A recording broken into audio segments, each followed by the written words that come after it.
Somewhere in America, right now, the Joker is on the radio. It has been playing somewhere more or less nonstop since January of 1974. Picture Steve Miller in the summer of 1973, 30 years old, 7 albums into a career built on respect, not hits.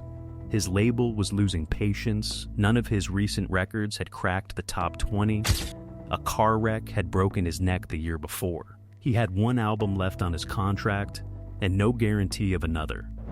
2 hours. That's roughly how long it took him to finish the song that would change everything. He sat on the hood of a car at a party, making up lines under the stars, with a tune he later called funny, lazy, and sexy. By January, it was the #1 song in the country. A man who wasn't sure, 12 months earlier, that he'd have a career left, couldn't turn on a radio without hearing his own voice. This is how a song Steve Miller barely took seriously ended up saving him, and the strange thing nobody expected about why it worked. To understand why the Joker mattered, you have to understand how far Steve Miller had already come, and how little it had gotten him. He'd been playing since he was a teenager in Texas, sitting in with blues musicians who treated him like a peer. By 1966, he was in San Francisco, at the center of a psychedelic scene rewriting American music, sharing bills with the Grateful Dead and Jefferson Airplane, playing the Monterey Pop Festival in the summer of '67. His early guitarist was a friend named Boz Scaggs, who'd go on to stardom of his own. On paper, Miller had everything critics look for: pedigree, taste, a band full of serious musicians. What he didn't have was a hit. 7 albums in, his commercial ceiling was 2 records that cracked the 20s on the Billboard 200, Sailor at number 24 and Brave New World at 22. Respectable, nothing more. FM radio loved him. AM radio, where the real audience was, barely knew his name. His most recent releases, by most accounts, were the weakest of his career. Then, in a car accident on his way to catch a flight, Miller broke his neck. Recovery dragged on. A case of hepatitis kept him sidelined even longer, well into 1973. For the better part of a year, one of San Francisco's most respected guitarists could do almost nothing but think about what came next. What he decided, lying in recovery, was that he was done chasing critical respect and long, winding jams.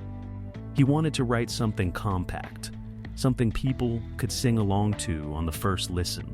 He didn't know yet what that song would be, he just knew he needed one, because the label wasn't going to wait forever, and neither was his career. If you're new to the channel, this is the kind of story we tell here. The real history behind the classic rock you grew up on. Subscribe, and stick around for how a 2-hour throwaway changed everything. The song came together almost by accident. It happened, quite literally, on the back of a road trip. For months, Miller had been hauling a bulky 4-track tape recorder around in a padded suitcase, capturing scraps of melody in hotel rooms and sound checks. Most of it went nowhere. Then, at a party in Novato, north of San Francisco, he sat on the hood of a car with an acoustic guitar and started making up lyrics under the stars.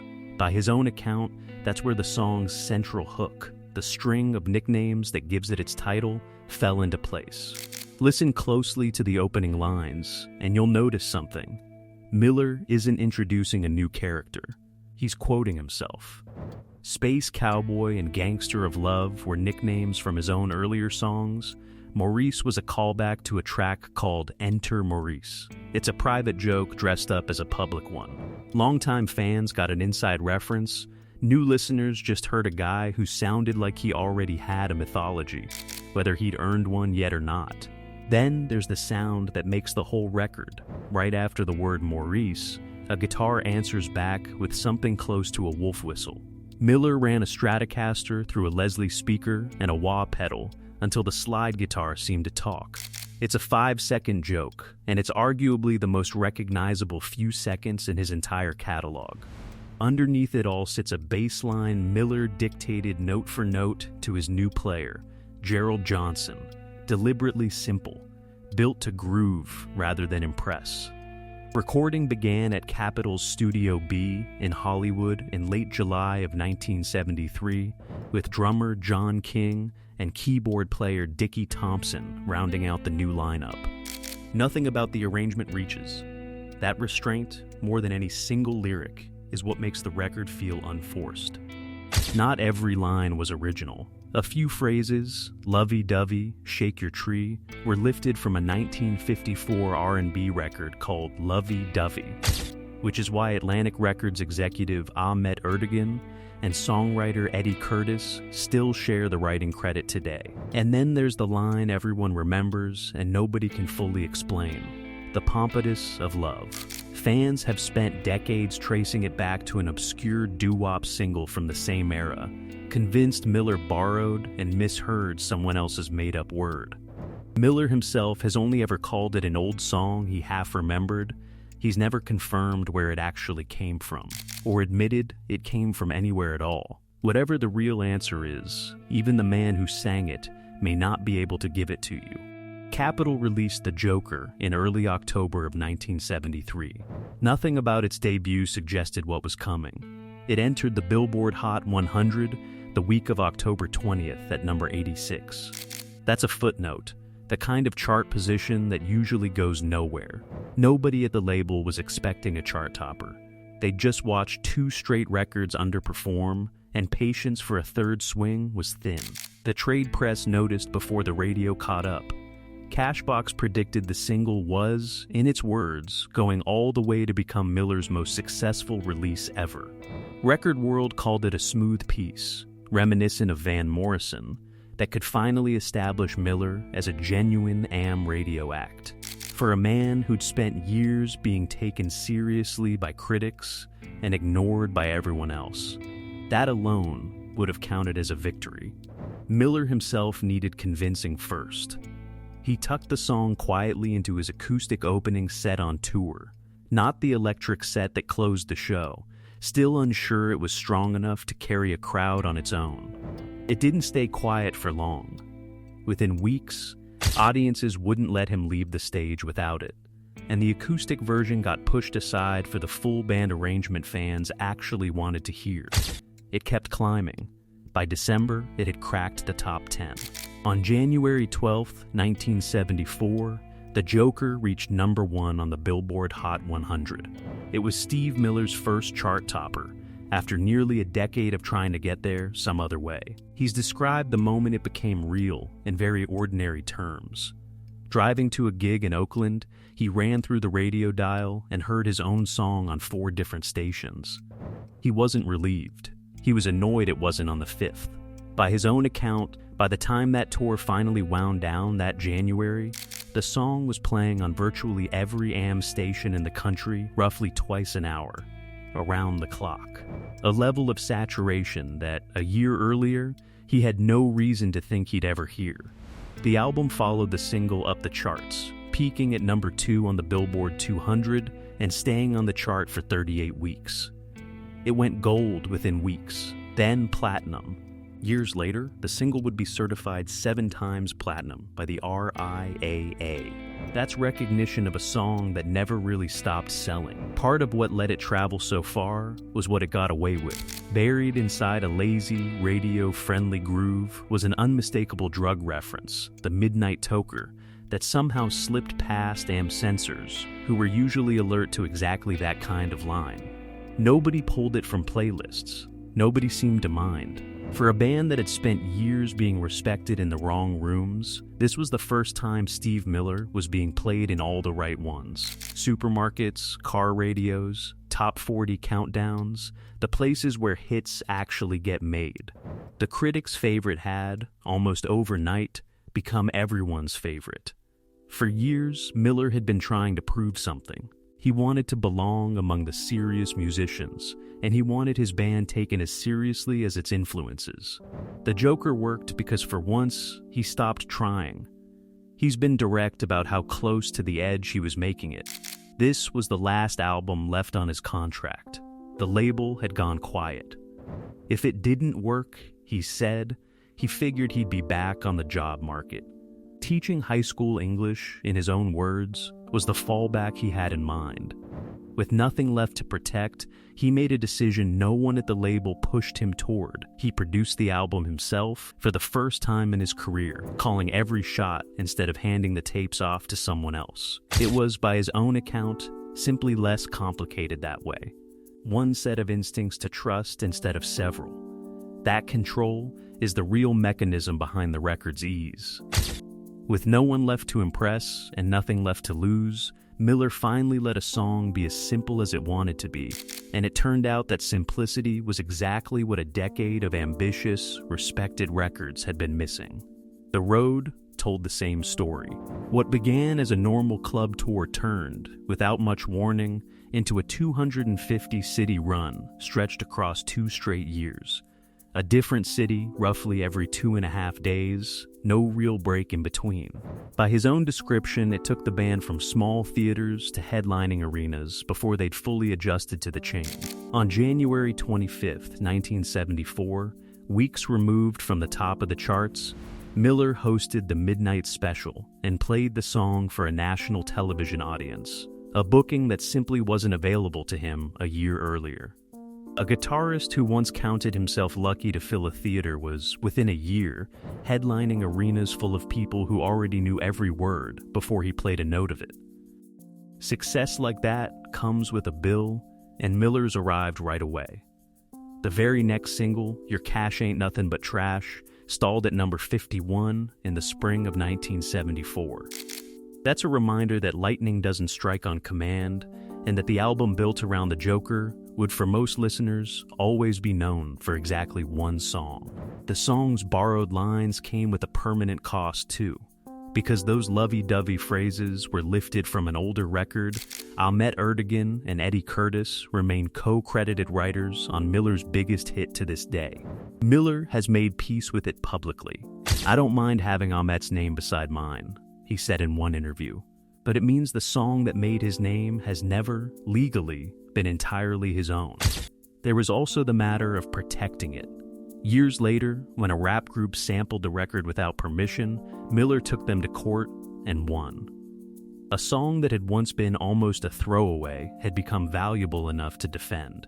There's a quieter cost that took longer to show up. A song this ubiquitous doesn't just get played. It gets worn out. Decades of classic rock radio rotation have made The Joker one of the most familiar recordings of its era, and also one of the most reflexively skipped past by longtime listeners who've simply heard it too many times. The very saturation that built Miller's career eventually became the thing critics point to when they call him a one-song artist, despite a catalog that runs far deeper. Every album that followed carried an unspoken expectation, do it again. That didn't derail him, but it did draw a boundary around how the wider public would understand Steve Miller for the rest of his career. A boundary he'd spend years quietly pushing against, one deep cut and one overlooked album at a time, mostly without success. What The Joker proved became the blueprint for everything that came next. Miller alone, with full control, could write and produce a hit. Radio stations that had ignored him for a decade now cleared time automatically for whatever he released next. 3 years later, in 1976, Fly Like an Eagle didn't just repeat the trick, it topped it.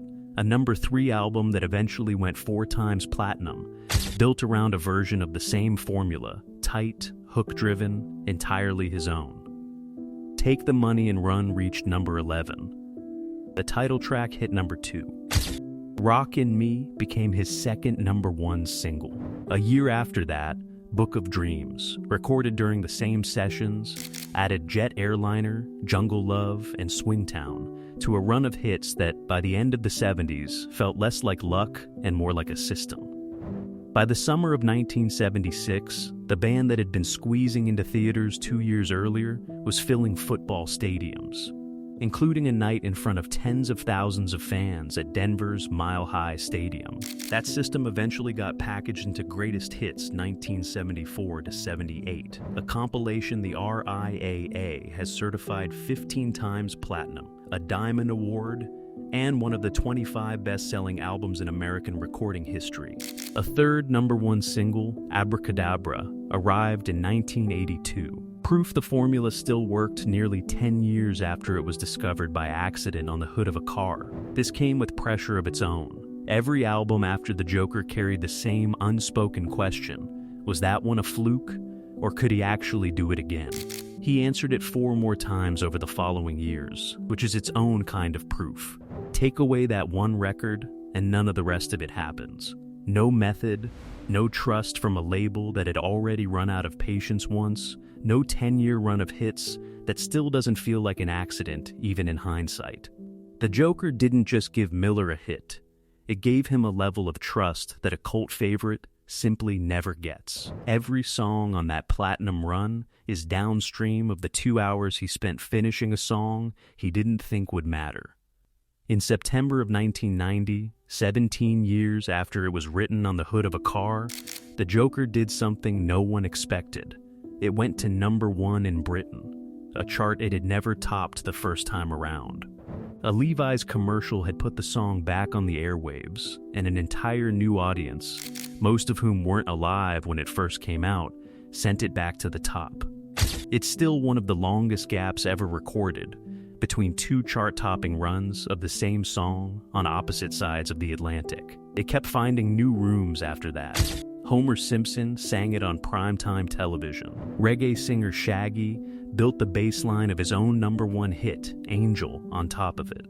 A 1996 film borrowed its most mysterious line for a title without ever settling what the line actually means, which is, in the end, the whole point of the record. It never tried to be important. It was 2 hours of a musician with nothing left to lose, making up words under the stars because he had a deadline and a hunch. That's the part worth remembering. The song that saved Steve Miller's career is the one moment in which he wasn't trying to save anything at all. He still closes shows with it. Half a century on, it remains the moment a room full of strangers becomes one audience, singing back 3 words they've never fully understood, pompous of love and meaning, every syllable of it anyway. If you want more stories like this one, the real history behind the songs and bands that shaped classic rock, subscribe and hit the bell so you don't miss the next one. And if you already knew the story behind The Joker, let us know in the comments what surprised you most.